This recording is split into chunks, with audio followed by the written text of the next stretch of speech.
Healthy and just excited to get back and contribute. Obviously, so it's always a good feeling. Do you know if you're starting?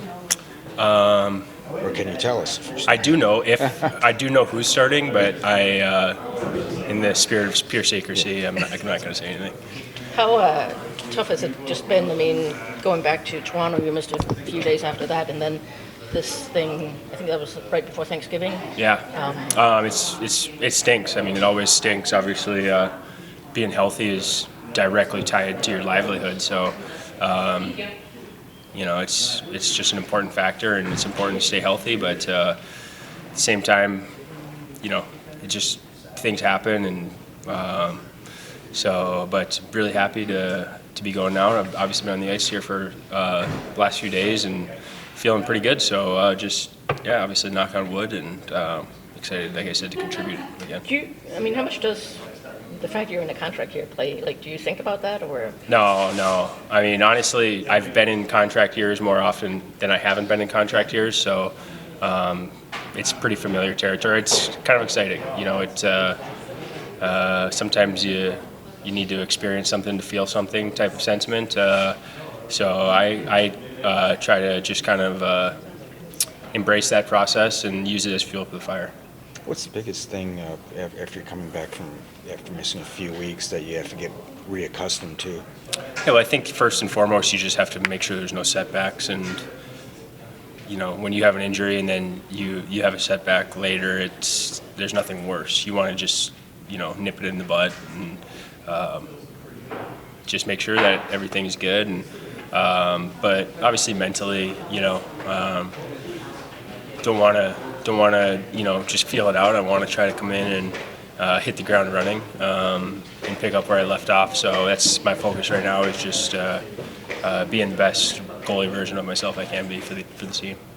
And this injury was different from the other one? It was separate, yeah. Fortunately, unfortunately, but like I said, it's just an important part of the process, staying healthy, and so just got to be mindful of that. Beyond, the obvious wins, losses, save percentage, how do you judge your season? Yeah, I try to. Obviously, it's hard not to understand the statistics of it, but usually, if you're playing hard and you're having emotional investment in the game, and at the end of the day, it's about winning, and so being really invested in winning the game and being ultra competitive. I find when I have those things, good things happen, and I find when I'm not emotionally invested or ultra competitive, it doesn't go well. And I think that goes for everybody. And so just trying to be really super competitive and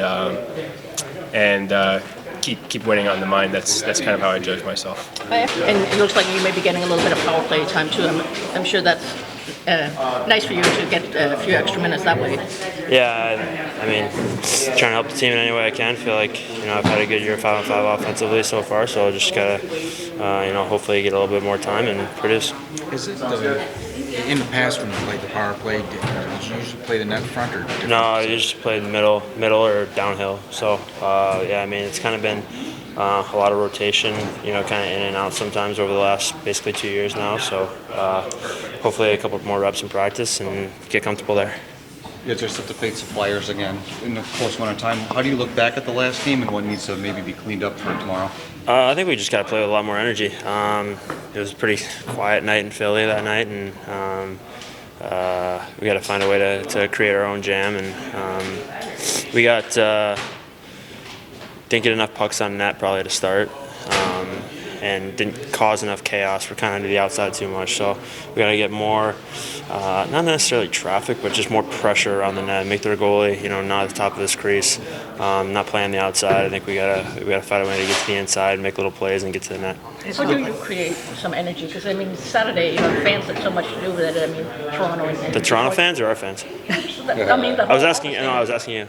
All the fans? Yeah. Like there was so much energy from the crowd. Well, I think anytime you play Toronto, it's going to be rivalry type game here. So, I think it's just it's got to be created from within. It can't be fake. But you just a little bit more talk. Each line comes off the ice, find something positive, get them going, trying to give them a little bit of a bump, and it kind of takes all 20 guys. So I don't think we have one guy in particular that's going to be kind of screaming and yelling up and down the bench, but it just kind of takes a little bit more from everyone and then obviously play.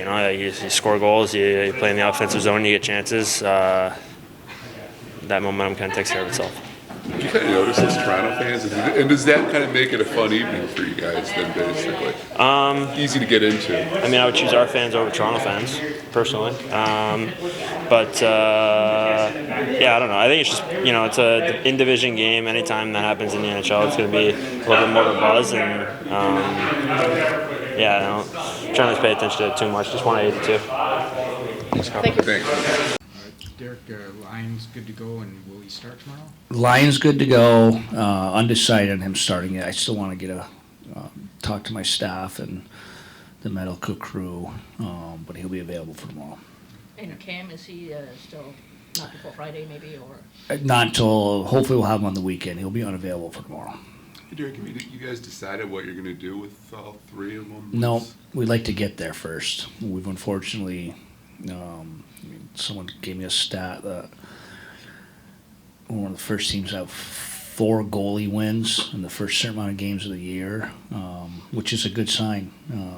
We talked about starting with 3 goalies, needing 3 goalies, and here we are again. We've been 4 deep. So let's get to 3 healthy goalies, and then that would be a good decision to have. You mentioned a little while ago about how the power play was getting a little stale. I Yeah. see you made a couple of changes. You got Marco there on that unit. What do you hope to see from him there playing with those guys? Marco does well in that spot because I know it sounds simple, but he does what we ask of him there. He retrieves pucks. He plays it quickly to get movement. He plays through the bumper well. He has scored in that spot. He gets into the scoring area when we go downhill with 4 guys. So I just think the predictable, simple, and he retrieves, gets a little energy there. I still think we're kind of in a solution searching mode with our power play. We have a good problem in that we think we have 8 to 10 to 12 quality power play guys. So I just think if we're trying to figure out some personnel, and he's the one getting an opportunity in that spot. What did you like about Andrew Copp, that you see a good fit with him and Patrick Kane? IQ. Andrew's consistently making a lot of plays for us. He's giving us really good play this year. He's been a fairly consistent player in my 3 years here. Very valuable player, but I think there's something with him and Patrick and even Cat with some IQ. You can see they make plays. Obviously, I mean, it was a little switch in our game in that we got those guys away from Toronto's top 6 and they played their third line and they crushed it. I mean, they were literally a +7 on chances for and against. So sometimes it's rhythm of the game, but I think it's just some really high IQ there. Do you think the power play, I remember when you called it stale, do you think it's still stale, or what do you think it is? The right positive now? is we had good looks the other day. That's the positive. We went through a stretch there of 3-4 games where when I made the comment of stale, we weren't getting looks, we weren't getting entries. The other night, unfortunately, we lost the special team battles 1-0, but we had the looks. We outchanced them 5-6-1, just didn't go in for us. I think if we can continue to get those looks, it'll come around. With Philadelphia tomorrow, just how much are you looking back at the last time you played them, just having that been long ago? Unique situation in that we just played them. Really good team. I like the depth of their lines. They have a little heart and skill throughout all their lines. They have a perfect, ideal, if you will, 4th line. So this will be a challenge for us, even in this okay stretch. We're a 500 team in our last 10. That's probably the one game in the second period we've had a team put us on our heels. And it wasn't a long time, but there was an 8-9 minute stretch there in the second where they outplayed us pretty thoroughly. So I think it'll be a really good challenge for us tomorrow. You know, you've talked about the challenges sometimes of having three goalies, but when you're in a situation where one of them, you know, is hurt, just having a guy with Vila's experience and who seems to have rebounded. 100%. We've been able to turn to an experienced goalie that we believe in all year. And again, I think over 2 years, good on our management team, you know, thinking outside the box with roster management, carrying three goalies. It salvaged our season and got us on the brink of the playoffs last year, and it's kept us in the battle this year. Again, we've had 4 goalies win hockey games for us this year, and we're not even at Christmas, so I think that's been a positive. Do you feel a little, for him personally too, I mean, just being a professional about being sent down, you know, but he has a little 1-year-old at home that it can be tough. Yeah, and really, and Philly's just a genuine, really good person. Very well liked in the room. He's a guy you root for, but he's worked hard. And obviously, I think a lot of the adversity has come through injury, too. I mean, he's had some lower body injuries he's dealt with, so of course, really happy for him that he keeps working at it, and he got rewarded the other night with a quality win against a really quality opponent. You think that 3 goalies might be a way of life going forward for a lot of teams? I mean, sure. Maybe with the expanded cap, but you know, I think, you know, that cap kind of being stalled and where it was, it's really hard to do in today's NHL. But it could be, but I think some teams you treat a 3 goalie system with your number 3 being in the American Hockey League. I know that's become a very important position. You can see teams spending on that third goalie. There's a lot of one-way NHL contracts in their American Hockey League team. So I think that's, definitely a way to go there. Well, player scored 4 goals against you last game, and he has a history of producing against your team. Does that alter your thinking going into the game as far as how you defend? No.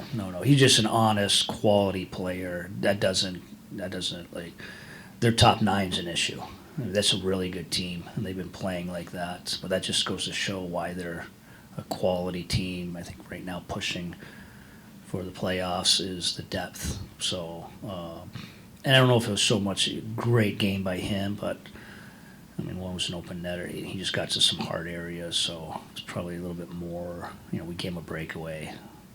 I think it's a little more on us managing our game than just the one player, even though it was obviously an impressive game for him. Thanks, Derek.